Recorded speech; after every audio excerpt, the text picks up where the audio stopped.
നമസ്കാരം. നരേന്ദ്രമോദിയും ട്രംപും കൂടിക്കാഴ്ച ഇന്ന് നടക്കുകയാണ്. G7 ഉച്ചകോടിക്കിടെയാണ് ഇരു രാഷ്ട്രത്തലവന്മാരും കൂടിക്കാഴ്ച നടത്തുക. ഹോർമൂസ് കടലിടുക്ക് തുറന്നാലുടൻ LNG ഉൽപ്പാദനം വർദ്ധിപ്പിക്കാൻ ഖത്തർ തീരുമാനിച്ചിട്ടുണ്ട്. അതേസമയം നീറ്റ് പുനഃപരീക്ഷയോടനുബന്ധിച്ച് ഏർപ്പെടുത്തിയ താൽക്കാലിക നിയന്ത്രണങ്ങൾ നീക്കണമെന്നാവശ്യപ്പെട്ട് ടെലിഗ്രാം ഡൽഹി ഹൈക്കോടതിയെ സമീപിച്ചിരിക്കുകയാണ്. ഈ മണിക്കൂറിലെ ഏറ്റവും പ്രധാനപ്പെട്ട വാർത്തകൾ നോക്കാം. എല്ലാ പ്രേക്ഷകർക്കും ഒരു മണി വാർത്തയിലേക്ക് സ്വാഗതം.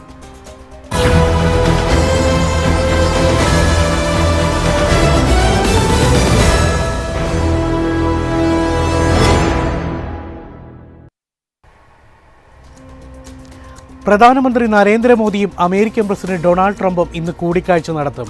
ഫ്രാൻസിലെ ഇവീനിൽ നടക്കുന്ന G7 ഉച്ചകോടിക്കിടെയാണ് ഇരു രാഷ്ട്രത്തലവന്മാരും കൂടിക്കാഴ്ച നടത്തുക. കഴിഞ്ഞ വർഷം ഫെബ്രുവരിക്ക് ശേഷമുള്ള ആദ്യ നേർക്കുനേർ ചർച്ചയാണ് ഇന്ന് നടക്കുക. ഇന്ത്യ-US സ്വതന്ത്ര വ്യാപാര കരാർ സംബന്ധിച്ചുള്ള ചർച്ചകൾ നടക്കുന്നതിനിടെയാണ് കൂടിക്കാഴ്ച എന്നത് ശ്രദ്ധേയമാണ്. ഹോർമൂസ് വഴി ചരക്ക് കപ്പൽ ഗതാഗതം അടിയന്തരമായി പുനഃസ്ഥാപിക്കുന്ന ചർച്ചയിൽ ഇടം പിടിക്കും. പ്രതിരോധം, ഇൻഡോ പസഫിക് സുരക്ഷ, ചൈന, പശ്ചിമേഷ്യ വിഷയങ്ങളും അജണ്ടയിലുണ്ട്. സമുദ്രമേഖലയിൽ ജോലി ചെയ്യുന്ന നാവിക തൊഴിലാളികളെയും യുദ്ധങ്ങളുടെയും സായുധ സംഘർഷങ്ങളുടെയും ആഘാതത്തിൽ നിന്നും സംരക്ഷിക്കണമെന്നും G7 ഉച്ചകോടിയിൽ പ്രധാനമന്ത്രി മോദി ലോക നേതാക്കളോട് ആവശ്യപ്പെട്ടു. ആഗോള വ്യാപാരം മുന്നോട്ട് കൊണ്ടുപോകുന്ന നാവിക തൊഴിലാളികളുടെ സുരക്ഷ അനിവാര്യമാണ്. പശ്ചിമേഷ്യയും ഹോർമൂസ് കടലിടുക്കും പോലുള്ള സംഘർഷ സാധ്യതയുള്ള മേഖലകളിലെ അന്താരാഷ്ട്ര സമുദ്രപാതകൾ സുരക്ഷിതമായി നിലനിർത്തണമെന്നും മോദി പറഞ്ഞു. ഹോർമൂസ് കടലിടുക്ക് തുറന്നാലുടൻ LNG ഉൽപ്പാദനം വർദ്ധിപ്പിക്കാൻ ഖത്തർ തീരുമാനിച്ചു. ഇറാന്റെ വ്യോമാക്രമണത്തിൽ പ്ലാന്റുകൾ തകർന്നതോടെ ഉൽപ്പാദനം കുറച്ചത് ആശങ്ക ഉയർത്തിയിരുന്നു. എന്നാൽ കുറഞ്ഞ കാലം കൊണ്ട് തന്നെ നാശനഷ്ടം ഒരു പരിധിവരെ അതിജീവിച്ചതോടെയാണ് ആദ്യ മാസം 50%, രണ്ടാം മാസം മുതൽ 80% കൂട്ടാൻ തീരുമാനിച്ചത്. ഖത്തറിൽ നിന്നും LNG വാങ്ങുന്ന കമ്പനികൾക്കും രാജ്യങ്ങൾക്കും ഖത്തർ എനർജി കമ്പനി ശുഭസൂചന നൽകി കഴിഞ്ഞിരിക്കുകയാണ്. ശേഷിക്കുന്ന 20% പുനഃസ്ഥാപിക്കാൻ 5 വർഷമെങ്കിലും വേണ്ടി വന്നേക്കും. പശ്ചിമേഷ്യ സംഘർഷത്തിൻ്റെ ആദ്യ ആഴ്ചകളിലാണ് ലോകത്തിലെ ഏറ്റവും വലിയ LNG പ്ലാന്റ് വ്യോമാക്രമണത്തിൽ തകർന്നത്. ഇറാനെതിരെയുള്ള യുദ്ധത്തിൽ ആയിരക്കണക്കിന് മിസൈലുകൾ തൊടുത്തുവിടാൻ ഇലോൺ മസ്കിൻ്റെ AI ചാറ്റ്ബോട്ടായ ഗ്രോക്ക് ഉപയോഗിച്ചതായി അമേരിക്കൻ സർക്കാരിൻ്റെ വെളിപ്പെടുത്തൽ. ഇലോൺ മസ്കിൻ്റെ AI കമ്പനിയായ XAIയുമായി ബന്ധപ്പെട്ട ഒരു കോടതി കേസിലാണ് US നീതിന്യായ വകുപ്പ് നിർണായകമായ ഈ വിവരങ്ങൾ പുറത്തുവിട്ടത്. അമേരിക്കൻ പ്രതിരോധ വകുപ്പിൻ്റെ സൈനിക ആവശ്യങ്ങൾക്കായി AI സംവിധാനങ്ങൾ പിന്തുണയ്ക്കുന്നതിനാൽ ഈ ഡാറ്റാ സെൻ്ററുകൾ ദേശീയ സുരക്ഷയ്ക്ക് അത്യാവശ്യമാണെന്നാണ് ട്രംപ് ഭരണകൂടം കോടതിയിൽ വാദിച്ചത്.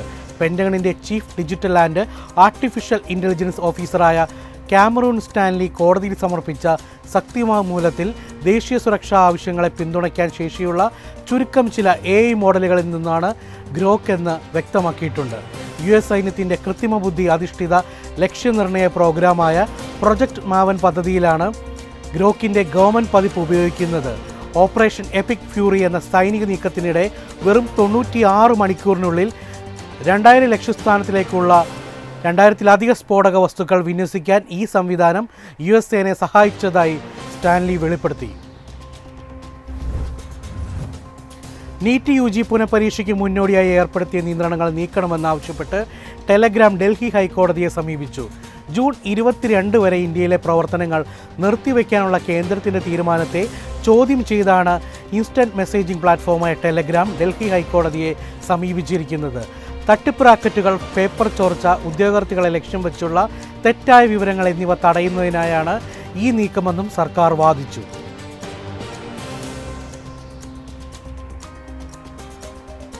യാത്രക്കാരെ ആകർഷിക്കുന്നതിനും ടിക്കറ്റ് നിരക്കിൽ കൂടുതൽ ഇളവുകൾ നൽകുന്നതിനുമായി എയർ ഇന്ത്യ പുതിയ ബേസിക് ഫെയർ കാറ്റഗറി അവതരിപ്പിച്ചു.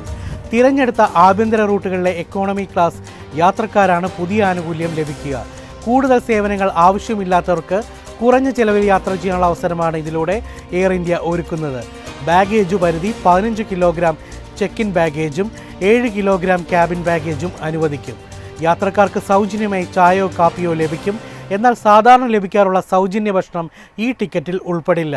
യാത്രയ്ക്ക് 24 മണിക്കൂർ മുമ്പ് വരെ യാത്രക്കാർക്ക് പണം നൽകി വെജിറ്റേറിയൻ, നോൺ വെജിറ്റേറിയൻ, ഡയബറ്റിക് ഭക്ഷണങ്ങൾ പ്രീ ബുക്ക് ചെയ്യാവുന്നതാണ്.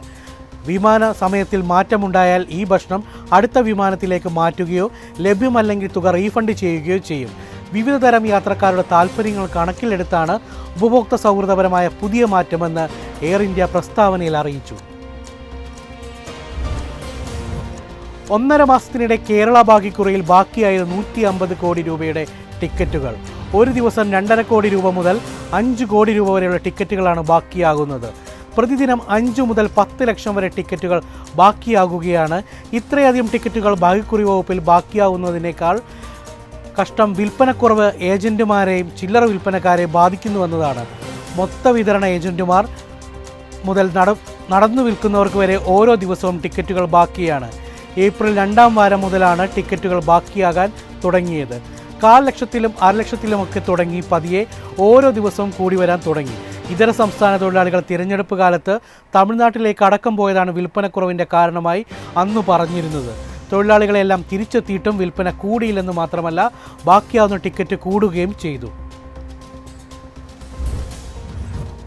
കാലാവസ്ഥാധിഷ്ഠിത വിള ഇൻഷുറൻസിൽ പുതിയ വിജ്ഞാപനം ഇറങ്ങാറായിട്ടും കുടിശ്ശിക തുക അനുവദിക്കുന്നതിൽ തീരുമാനമായില്ല. മുഖ്യമന്ത്രിയുടെ അധ്യക്ഷതയിൽ കഴിഞ്ഞയാഴ്ച ചേർന്ന യോഗത്തിൽ വിഷയം ചർച്ച ചെയ്തെങ്കിലും എന്ന് നൽകുമെന്ന കാര്യത്തിൽ വ്യക്തതയുണ്ടായില്ല. ജൂലൈയിൽ പുതിയ വിജ്ഞാപനം ഇറങ്ങുന്നതിന് മുമ്പ് തുക അനുവദിക്കുമെന്നാണ് പ്രതീക്ഷ. 2024 ആദ്യ സീസണായ ഖാരിഫ് മുതലുള്ള തുകയാണ് കർഷകർക്ക് കിട്ടാനുള്ളത്. 2024 ഖാരിഫ് സീസണിൽ 93,285 കർഷകരാണ് പദ്ധതിയിൽ രജിസ്റ്റർ ചെയ്തിട്ടുള്ളത്. 2016 പദ്ധതി തുടങ്ങിയ ശേഷം ഏറ്റവും കൂടുതൽ കർഷകർ രജിസ്റ്റർ ചെയ്തതും ഈ സീസണിലാണ്. 2025 ഓഗസ്റ്റ് സെപ്റ്റംബർ മാസങ്ങളിലാണ് 2024 ഖാരിഫ് സീസണിലെ ആനുകൂല്യം ലഭിക്കേണ്ടിയിരുന്നത്. കർഷകർ ചോദിക്കുമ്പോഴെല്ലാം നടപടികൾ പുരോഗമിക്കുന്നു എന്ന് മാത്രമാണ് ഇൻഷുറൻസ് കമ്പനിയിൽ നിന്നുള്ള മറുപടി. +1 ആദ്യ അലോട്ട്മെൻറ്റിൽ ഉൾപ്പെട്ടവർക്ക് ഇന്ന് 5 വരെ സ്കൂളിൽ ചേരാം. 1ാം ഓപ്ഷൻ തന്നെ ലഭിച്ചവർ സ്ഥിരമായി ചേരണം. അല്ലാത്തവർക്ക് ഫീസ് അടയ്ക്കാതെ താൽക്കാലികമായി പ്രവേശനമാകാം. അലോട്ട്മെൻറ്റ് ലഭിച്ചവർ നിർബന്ധമായും ചേരണം.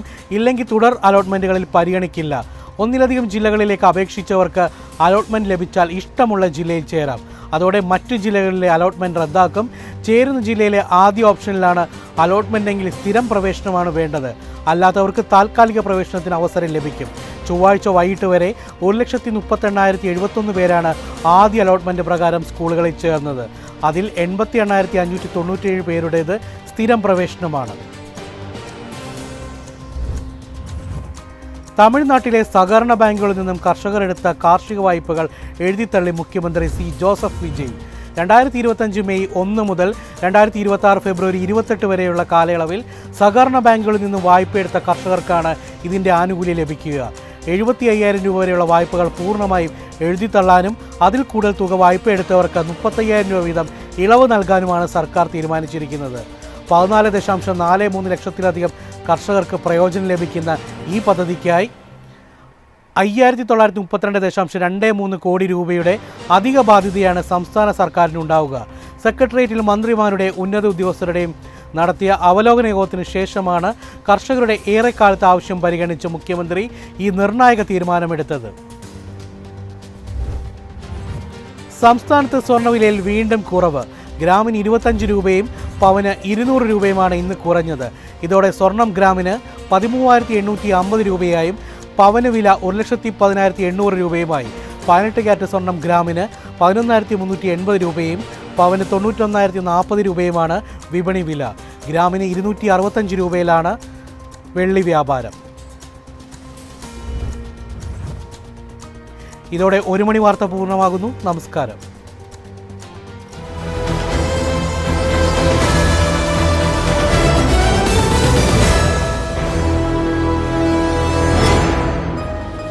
എളുപ്പത്തിൽ സമ്പാദ്യം വളർത്താം. ഇന്ന് തന്നെ മൈഫിൻ TV ആപ്പ് ഡൗൺലോഡ് ചെയ്യൂ.